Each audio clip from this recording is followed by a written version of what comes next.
This is an updated version of all the 13.13 B patch tier lists. We are now on week 2 and this is what the data shows us. All of the comps mentioned in this video is strong playable comps. The strongest and most consistent comp is Azir with strategists. Lux is going to be the duo carry, Noxus and Jarvan gonna be the main tanks. I think Rageblade, Static Shift and Gunblade will be Azir's best in slot items, but you can also use items like Giant Slayer, Gauntlet and similar items.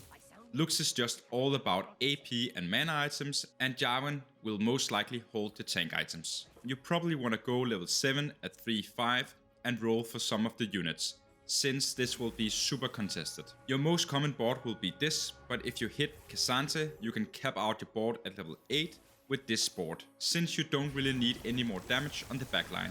At level 9 you can add in Teemo again just for the 4 strategists, or you can play Lux, Garen, Jarvan, plus Noxus, Azir and Kaisa, plus a lot of 5-cost units like Heimer, Senna, Sion and Ryze. I've already made a step-by-step guide on this comp, so if you want to learn how to play the strongest comp in the meta, you can go watch that. The most common legends is Ezreal, Vladimir or Azir. You can also have the option to play full Zerimus, but I do only recommend this if you have the emblem. Next is 6 Noxus, and the core is all the 6 Noxus.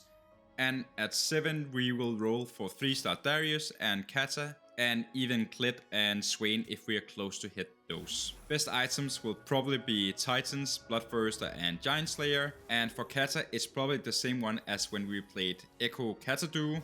So Hand of Justice, Gauntlet and Spark. If you have a Nox emblem you can put it on Echo and play him instead.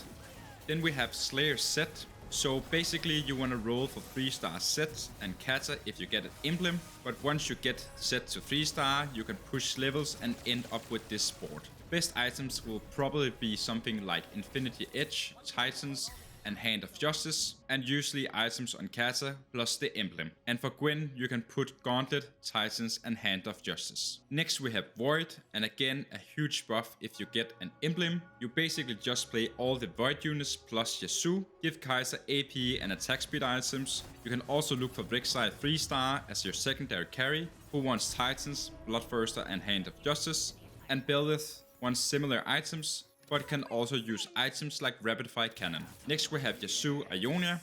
Play around Yasuo with 6 Ionias and give him items first. Your tank items should go on Shen, and AP items on Karma, Ahri or Kaisa. You can play Karma 2 over Ahri 1 and Kaisa 1, but if you get any of the other 2 units to 2-star, they will be a better choice. Do you hit Karma 3-star, she will be the best one. When you roll for this comp at level 7, you will play 6 Ionias over 4 challenges. If you get an emblem, you can put it on Kalista or Bel'Veth and add them into the comp. If you fail to make this comp, you can always just go for challenges, Kaisa or Yasuo carry with 6 challenges. Then we have Tristana, who is still playable, you just don't want to force it. Not much have changed, the full board looked like this, and in the best case you are uncontested and are rolling down to around 30 gold just before hitting level 5. This will be done just after a 5 lose streak. Then you want to slow roll for Tristana, Maokai, Poppy and Viego to 3-star, and least have 3 of them to 3-star to make Tristana a 4-star. Put in Jinx, Jace, Siri and Heimer when you level up. Tank items will of course go on Maokai and damage items on Tristana. Then we have Sorcerer Velkoz. Mainly play this if you have the emblem. Roll for 3-star Velkoz at level 7 and go for the full comp. Items on Velkoz is probably Gunblade, Damage and Sojourn. Here you can put tank items on Swain, and then you will put damage items on Lux, and in the end put the rest of the items on Jarvan. If you have a great opener for Aphelios, you can play him too. Attack speed and AD on Aphelios, tank items on Sejuani and bruiser items on Urgot. I've already made a step-by-step guide on this comp when it was S tier, so if you want to learn how to climb with this comp, you can watch that video.